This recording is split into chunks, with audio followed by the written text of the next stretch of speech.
Hi friends, good evening. ఊరబావి కథ నికల సంపుటి నుండి ఆకలి అనే కథ వింటున్నాం కదా. ఇప్పుడు మిగతా కథని ఇప్పుడు వినేద్దాము.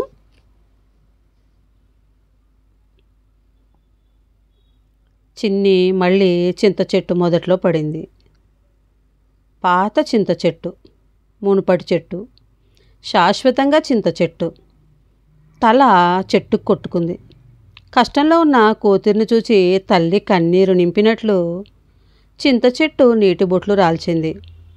రోడ్డు కడిగి తుడిచినట్లుంది. చెమ్మ ఆరుతూ ఉంది. రోడ్డు పక్కన పిచ్చి పిచ్చి చెట్లు మొదళ్లను ఆకులు, అలములు, కాగితాలు తగిలి నిలిచి మట్టి పేరుకొని బురద బురదగా ఉంది. ఆ పక్క ఇసుక నేల మీద నీటి జాలు సాగిపోగా ఏర్పడ్డ గీతలు బక్కవాడి పక్కటి ముఖల ఎత్తుపల్లాలాగా కనబడుతున్నాయి. అక్క తమ్ముడు వచ్చేసరికి చిన్ని కళ్ళల్లో నీళ్లు కనబడడం లేదు. నీళ్లు ఎండమావులయ్యాయి. ఎండాకాలం గరువు బావుల్లో నీళ్లులాగా అయిపోయాయి. ఏందిట్టుండా? వాళ్ళంతా మురికి ఎందుకుంది అన్నట్టుగా చూసింది అక్క. చిన్ని మాట్లాడలేదు. సే మాట్లాడవేంది? ఇన్నావా ఇన్లేదా? చిన్ని బదులు చెప్పలేదు. అక్క ఎగాదిగా ముఖంలోకి చూసింది. చెల్లి ముఖం మరీ వంచుకుంది. అప్పా అప్పో! చిన్ని భుజం పట్టుకుని కుదిపాడు తమ్ముడు.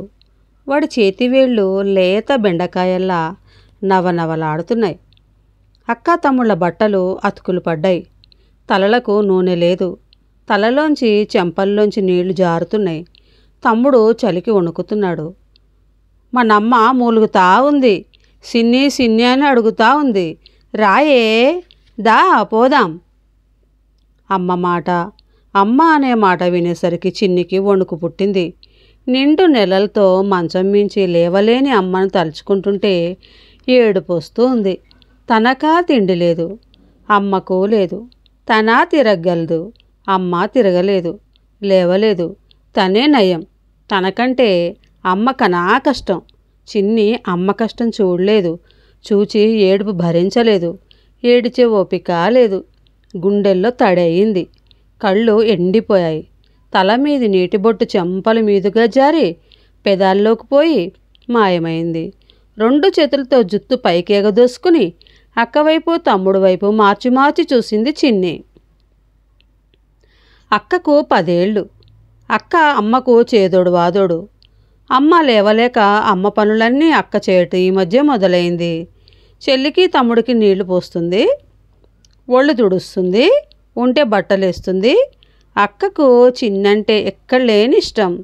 తనకు తమ్ముడికి పెట్టకుండా అక్క ఏం కొనుక్కున్నా తినదు. ఇద్దరికి పెట్టి ఏం లేకపోతే నోరు చప్పరిస్తూ తిరుగుతూ ఉంటుంది. కుండలో అన్నం అయిపోవస్తే గుట్టు చప్పుడు కాకుండా తనకు తమ్ముడికి పెట్టి పస్తుంటుంది అక్క. నాన్న పనికిపోయిన రోజు రాత్రి ఉన్న అన్నం అమ్మ తినకుండా అక్కకిచ్చింది. అక్క తినకుండా తనకిచ్చింది. తనకెందుకు తినబుద్ధికి పుట్టలేదు. తమ్ముడిని చూస్తుంటే జాలి వేసింది. 4 ముద్దలు కలిపి తమ్ముడికి పెడితే వాడు ఆవురుమంటూ తిన్నాడు. ఆ కొంచెం అన్నం వాడి కడుపు అయినా నింపకముందే అయిపోయింది. తమ్ముడు తిని నీళ్లు తాగి అమ్మ పక్కలో దూరివెచ్చగా నిద్రపోయాడు. అక్క తను పడుకున్నా నాన్న లేక తనకు నిద్ర పట్టలేదు. ఆ రాత్రి అమ్మ అక్కతో, చిన్నది కూడా నీకు మళ్ళీ పెద్దదైపోయిందే, చూసా అది తినకుండా తమ్ముడికి పెట్టింది బువ్వ. ఏందోలే, మనకి తినగూడవా ఉంటే ఉంది, లేకపోతే లేబోయింది. కానీ మీకు ఒకళ్ళ మీద ఒకళ్ళకి ఇది ఉందే సాల్లే అంది. వాళ్ళ సంభాషణ వింటూ చిన్ని సంతోషించింది. కానీ ఆకలి అంత సంతోషంగా లేదు. అమ్మ అక్క నిద్రపోయినా చిన్నికి నిద్ర రాలేదు. చీకట్లో పిల్లి కళ్ళు చూచి గట్టిగా కళ్ళు మూసుకున్న చిన్ని తెల్లవారిందాకా కళ్ళు తెరవలేదు. తమ్ముడు పిచ్చివాడు. వాడికి ఒక్క ఆట కూడా రాదు. చివరికి కుంటాట కూడా సరిగా రాదు. మాటలు నోటి వెంట సరిగా రావు. వాడు రోజంతా మాట్లాడిన మాటలు 25 ఉంటే గగనం. వాడికి మాట కంటే నోట్లోంచి చొంగ వస్తుంది. వాడికి 3 ఏళ్ళు కూడా లేవు. అక్కో తను లేందే వాడు ఇంట్లోంచి బయటకు రాడు. వాడి నడక పడుతూ లేస్తూ ముద్దుగా ఉంటుంది. వాడి మాటలు నంగి నంగిగా నత్తి నత్తిగా ముచ్చటగా ఉంటాయి. హోటల్ శంకరయ్యకు తమ్ముడంటే మహా ఇష్టం. ఇంట్లో తినడానికి ఏమీ లేకపోతే తమ్ముడు చీమబోయినట్లు పోయి శంకరయ్య చిటికెన వెళ్ళి పట్టుకుంటాడు. శంకరయ్యకు భాష తెలుసు. తమ్ముడికి అప్పుడు కడుపు నిండుతుంది. తమ్ముడికి 3 రోజుల నుంచి ఆకలి అంటే ఏంటో తెలియదు. అమ్మకి అక్కకి తినటానికి లేకపోయినా ఉంటారు. తమ్ముడికి ఎప్పుడూ తినటానికి ఏదో ఒకటి ఎక్కడో ఒక చోట ఉంటుంది. తను ఆకలికి తట్టుకునే లేదు, పెట్టేవాళ్ళు లేరు. శంకరయ్య హోటల్ తాలూకు పాక తనకే తిండి లేక 4 కింద తినబెడుతున్నాడు. నిన్న తమ్ముడితో పాటు శంకరయ్య హోటల్కి పోదామని చిన్ని బయలుదేరింది. తను కూడా వెళితే తనకి తమ్ముడికి తినటానికి ఏమీ పెట్టలేక తనకు లేదని తమ్ముడికి పెడితే బాగుంటుందని తమ్ముడికి కూడా ఏమీ లేదని తరిమేస్తే తమ్ముడు ఆకలి తీరేదెట్లా, వాడేమైపోతాడు అని తమ్ముడు వెళుతుంటే చూసి ఊరుకుండిపోయింది చిన్ని. తమ్ముడు ఏం తిన్నాడో ఏమో బయటకు వచ్చి మూతి తుడుచుకొని ఏకాఏకి చిన్ని దగ్గరకు వచ్చి లంగా పట్టుకు లాగుతూ నువ్వేమన్నా తిన్నావా లేదా అని ఆయన అడగకుండా నోరు తెరిచి చొంగగారుస్తూ కళ్ళు మూస్తూ తెరుస్తూ ఆకుందాం రా కుంటాట అంటూ అడుగుతుంటే ఏడుపు వచ్చింది. తమ్ముడినెత్తుకుని ఏడ్చింది చిన్ని. రోడ్డుపైన పల్లాల్లో నిలిచిన బురద నీళ్లతో ఆడుకుంటూ జీపు ఉరుకులు పరుగులతో పోయింది. అది చిమ్మిన బురద బట్టల మీద ఒంటి మీద పడింది. అక్క దులుపుకుంది, తమ్ముడికి తుడిచింది. చిన్ని మాత్రం లెక్క లేకుండా తుడుచుకోకుండా కూర్చుంది. దాయే ఇంటికి పోదాం, అమ్మ పిలిచింది, దాప్పా దా. తమ్ముడు పిలిచాడు. చిన్ని కదలలేదు. దాయే దా. అక్క బతిమాలతో కుడిచే పట్టుకుంది. రావా. తమ్ముడు మూతి 3 వంకలు తిప్పుతూ ఎడంచే పట్టుకున్నాడు. రా లే. ఇద్దరు పిలిచారు. చిన్ని లేవలేదు.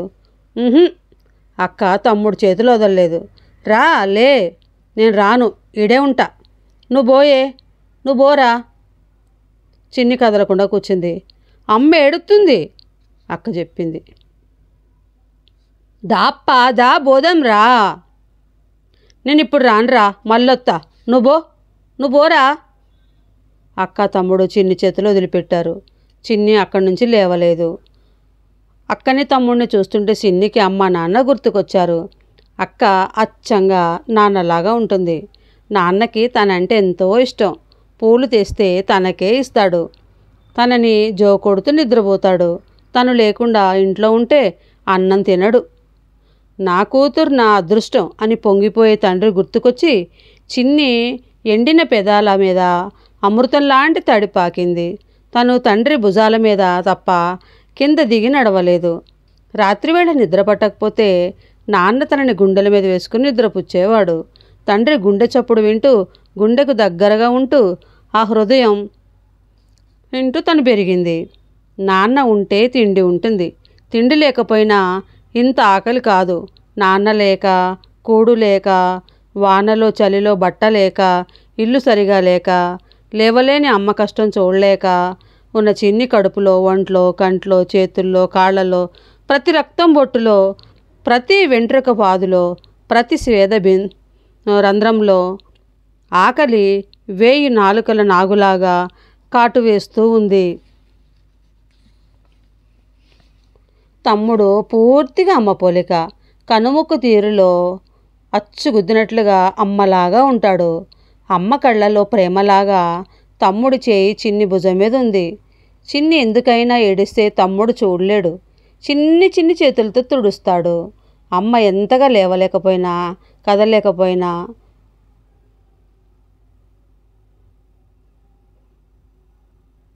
ఓకే ఫ్రెండ్స్, మనం ఇక్కడ ఒక చిన్న విరామం తీసుకుందాం. మిగతా కథని ఇప్పుడు చదివి వినిపిస్తాను. నచ్చితే లైక్ చేయండి, షేర్ చేయండి, నా ఛానల్ సబ్స్క్రైబ్ చేసుకోండి ఫ్రెండ్స్. బాయ్. కరుణ సిరిమణి.